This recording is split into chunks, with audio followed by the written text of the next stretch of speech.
Anton POV. Hi, I'm Anton Samaniego, 20 years old. My father is businessman. Marami kaming business in other country. At isa kami sa pinakamayamang tao sa buong mundo. By the way, I'm here in the bar. Kasama ko yung dalawa kong kaibigan. Sina Brian at Preston. Pagkatapos ko kasing ihatid si Trisha sa mansion ay pumunta ako rito sa bar. Mahal ko si Trisha. Simula noong una ko siyang nakita dahil birthday noon ni Dad. She's pretty in her blue dress that night. Kaya nang malaman kong may utang ang parents niya kay Dad, ay sinabihan ko kaagad si Daddy na gusto kong magpakasal sa anak ni Mr. Abelardo kapalit ng utang nila. Alam ko naman kasi na hindi yun mababayaran ni Mr. Abelardo. Kaya napagdesisyonan ko na magpakasal sa anak niya.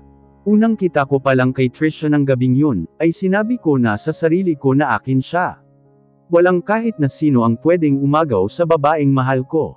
Palagi ko siyang sinusundan simula sa bahay nila, hanggang sa paaralan niya.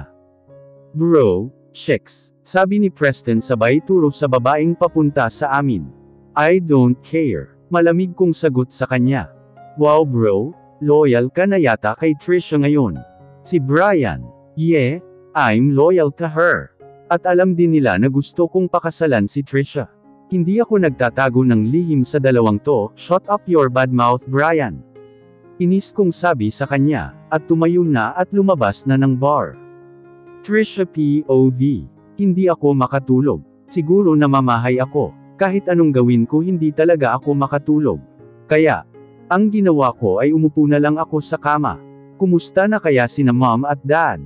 Miss ko na sila. Maya-maya ay napatingin ako sa cellphone ko na hawak ko nang may nag-text sakin. Sino to?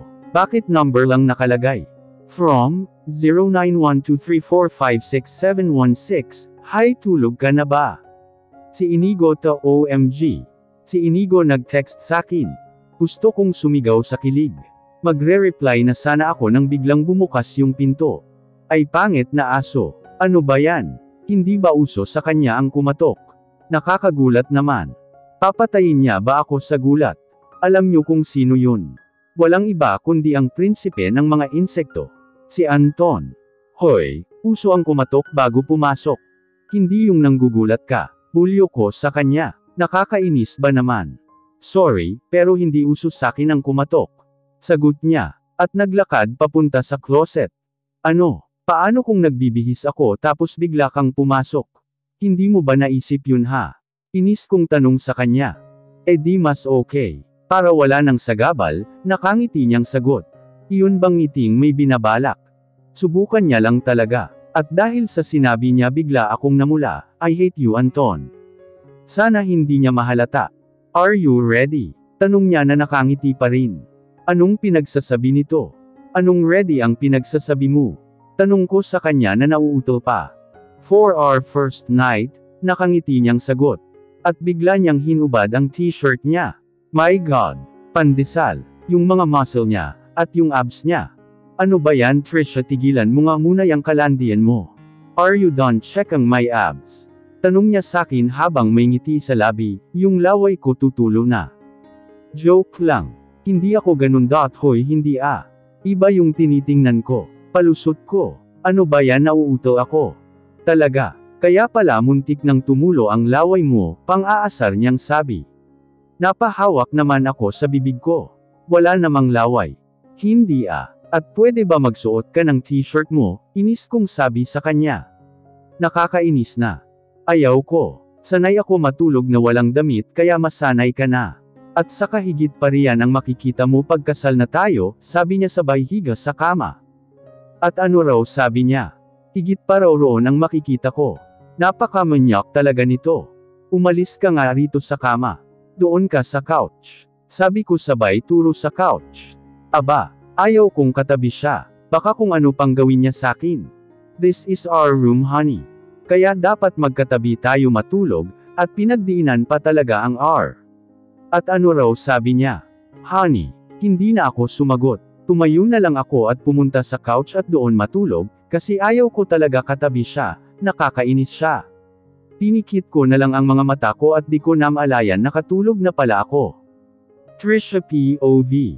Pagkagising ko kinaumagahan, Nagulat ako dahil bakit ang lambot ng higaan ko.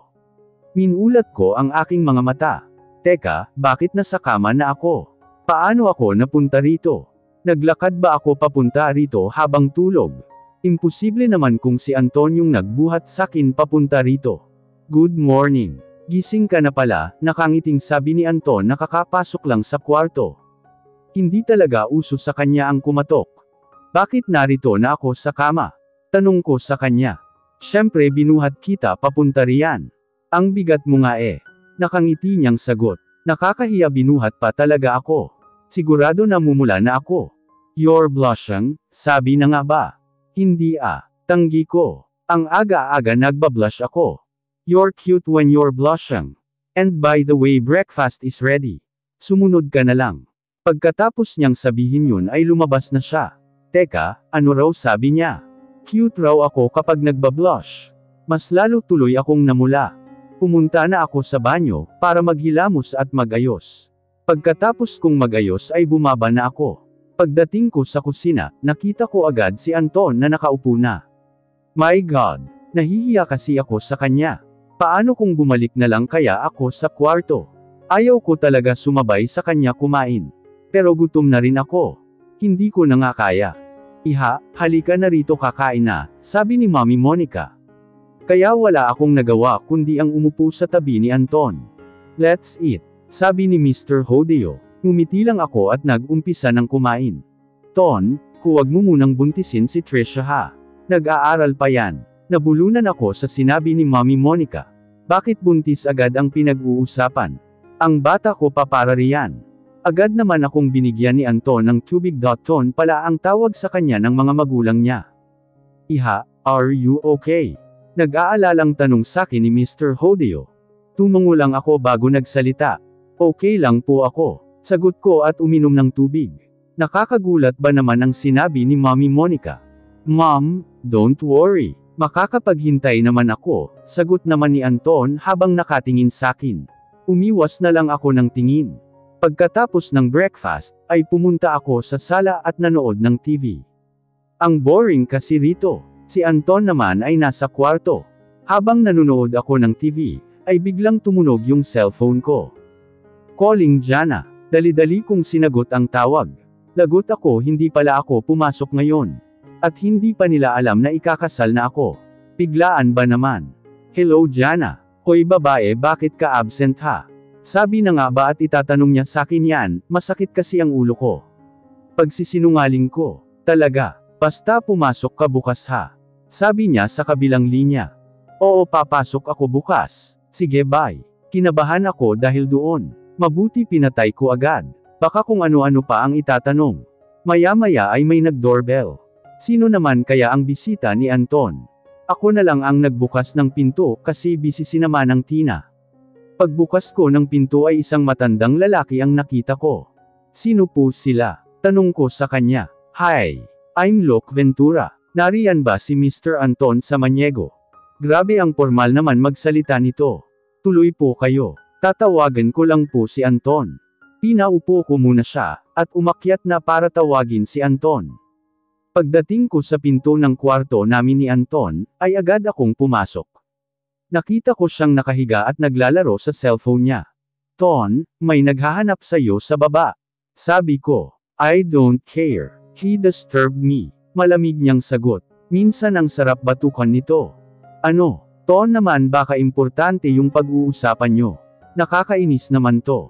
Sino ba yun? Tanong niya, habang hindi inaalis ang tingin sa cellphone. Si Mr. Luke Ventura raw siya. Pagkasabi ko ng pangalan ay agad siyang tumayo at lumabas ng kwarto. Agad naman akong sumunod. At nakita kong may inabot si Mr. Ventura na papel kay Anton. Lumapit ako sa kanila. Nakita ko na pumirma si Anton sa papel na binigay ni Mr. Ventura. Pagkatapos pumirma ni Anton ay binigay niya rin sa akin yung papel. Nagulat ako kasi isa palang marriage paper yun. Sign that paper, Miss Abelardo. Sabi ni Mr. Ventura. Tiningnan ko si Anton. Ang sakit ng tingin sakin. Pipirmahan na nga. Baka kainin pa ako ng buhay nito. Pagkatapos kong pumirma ay nagsalita si Mr. Ventura. Congratulations Mr. and Mrs. Samaniego, hindi ko talaga inaasahan to. Pagkatapos noon ay nagpaalam na si Mr. Ventura. Ako naman ay pumunta na lang ng kwarto. Sa edad kong 17 ay may asawa na ako. At akala ko yung formal talaga na kasal. Bakit ganun? Pirmahan lang. Anton T.O.V. Pagkatapos naming pumirma ay umalis na si Mr. Ventura. Inihatid ko siya sa pinto. Akala ko kanina ay hindi pipirma si Trisha. Kaya tiningnan ko siya ng masama. I love her so much. Ayaw kong mawala siya sakin.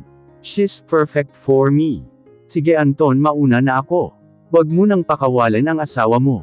Minsan ka lang makakakita ng ganoong babae. Sabi ni Mr. Ventura.